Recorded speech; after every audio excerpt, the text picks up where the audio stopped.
Sir and madam అందరికీ నమస్తే అండి. ప్రణబ్ ముఖర్జీ అనుకుంటాను న్యూస్ పేపర్లో వచ్చింది ఒకరోజు.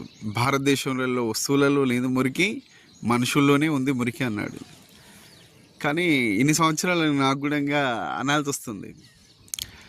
ఆడవాళ్ళు కానీ అబ్బాయిలు కానీ రాంగ్ రూట్లో 10% డ్రైవింగ్ చేస్తున్నారు.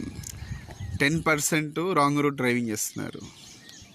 నేను కొంతమంది బాగా చదువుకున్న వాళ్ళని చూశాను. నేమ్లో కానీ వన్ లైఫ్లో కరెక్షన్ లేకుండా బతుకుతారు చాలామంది చదువుకున్న వాళ్ళు. వీళ్ళు ఏ నక్షత్రంలో పుట్టారండి? రాంగ్ రూట్లో డ్రైవింగ్ చేయడం. రాంగ్ రూట్లో అంటే ఒక రైట్ ఆఫ్ వే అని డ్రైవింగ్ చేసినాడు వాడు ముందు వస్తాడు, లేకపోతే నేను కరెక్ట్ పోతున్నాను లెఫ్ట్ కొంచెం చూడవచ్చు, రైట్ బిల్డింగ్ చూడవచ్చు, కార్లు చూడవచ్చు. ఎదురుగా రాంగ్ రూట్ వస్తుందని వీళ్ళు ఎట్లా ఫీల్ అవుతారు?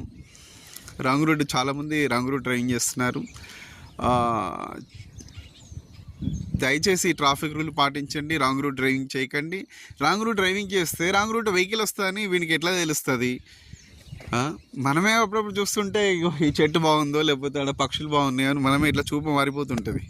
అట్లా రాంగ్ రూట్ వచ్చే వాళ్ళని ఎలా గుర్తిస్తారు? దయచేసి రాంగ్ రూట్ చేయకండి. అలా లేడీస్ కూడా ఈ మధ్య చాలా ఎవరు డ్రైవింగ్ నేర్పిస్తున్నాడో కాన్ఫిడెన్స్ అని, కానీ కాన్ఫిడెన్స్తో నడుపుతున్నారు నిజమే అండి. కానీ చూసే వాళ్ళకి ఎలా తెలుస్తుంది మీరు రాంగ్ రోడ్డు వస్తున్నారండి? డివైడర్లు ఉన్న రోడ్లు కూడా వస్తున్నారు. కాలనీలలో పడితే యాక్సిడెంట్ అయ్యే అవకాశం ఉంది. దయచేసి కాలనీలలో కూడా రాంగ్ రూట్ వస్తున్నారు, రైట్ వే లెఫ్ట్ వే తెలుసుకోండి. ట్రాఫిక్ రూల్ను కొంచెం చూడండి ప్లీజ్.